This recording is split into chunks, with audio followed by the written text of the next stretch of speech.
बोलते नहीं किसी शादी ब्याह हो ना ढोल ढमकांदे ले तू मेरा यार है टेंशन नहीं लेनी मूवी वाले पैसे मैं देवांगा। कदे किसी ने कहा है कि मौलवी साहब परेशान नहीं होना मस्जिद सारिया लाइटा मैं लवावांगा। जे किसी ने कह दे कि यार मस्जिद थोड़ा जिहा काम कराना नहीं नहीं गुंजाइश ही कोई नहीं यार कारी साहब हकीकत गुजारिश उस वेख लो तो ढोल ढमका कंजर खाना दे हाजी साहब थोड़े पुत्र की शादी मैं इंशाअल्लाह मूवी वाला ले दू आंदा मैं बैंड बाजा वाला साध ले परेशान नहीं होना। हाँ जी हाँ एक कहता यार परेशान नहीं होना खुश रहे मेरे जिम्मे लाख लानत डुब मरो जालमो ये मुसलमान हैं खुश रहे मेरे जिम्मे। मैं कहा सही है खुश रहने खुश रही सदने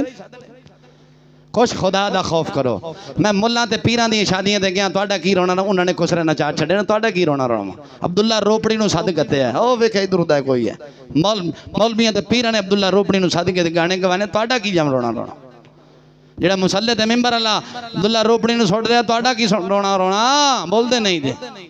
दरबारां दा पैसा इकट्ठा करके अब्दुल्ला रोपड़ी नूं नसा देने खुदा दा खौफ होना चाहिए हैं ते मस्जिद का काम कह देने कि यार ए मस्जिद ओ नहीं नहीं जी सब दे पैसे देने ए नहीं जी गुंजाइश कोई नहीं मौलवी साहब नहीं नहीं नहीं कदे शादी ब्याह ते जाए तो खुसरन देवने ते दथियां दे दथियां बिल्कुल बच्ची नु हक मार देना मौलवी साहब शरअ दे मुताबिक किन्ना जी 5000 लिखो जालिमा शरअ दे मुताबिक हुन 5 बंदे सारे काम जेड़े करके शरअ दे मुताबिक किते मौलवी साहब पार्टी कितनी फीस है हो जा सके 10,000 ओहो मौलवी साहब तुहाडा कोई मर गया है। मैं कहा मरे तुहाडा सारा खानदान मौलवियां दा क्यों मरे नहीं जी मौलवी साहब तुसा दीन बेचदे हो। मैं कहा अच्छा मैं कहा हज ते जांदे हो दीनी फरादा नहीं अगले पैसे नहीं लेंदे कि हाँ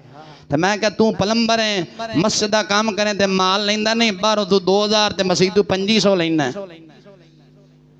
हालांकि मस्जिद का काम में तो बाहरों अगर 2000 देते 1000 लै कोई गल नहीं अल्लाह का घर है मेरा भी सवाब शामिल हो जाए ये तो 2500 फिर पता कहता ओ लै जी रब के घर के पैसे बरकत आ लेने ते मैं कहा रब के घर देन बरकत नहीं आती बोलो कोई मौलवी बेचारा सब्जी लैन जावे आज ही दूसरा बात है 200 रुपया चलो तुसा 190 दियो जा ते बाहरों भावें 80 लभदे मौलवी साहब तुहाडे पैसे बरकत आ लेने। मैं कहा मौलवी दी जेब खाली करा के बरकत आ लेने ते मौलवी नूं देना बरकत नहीं।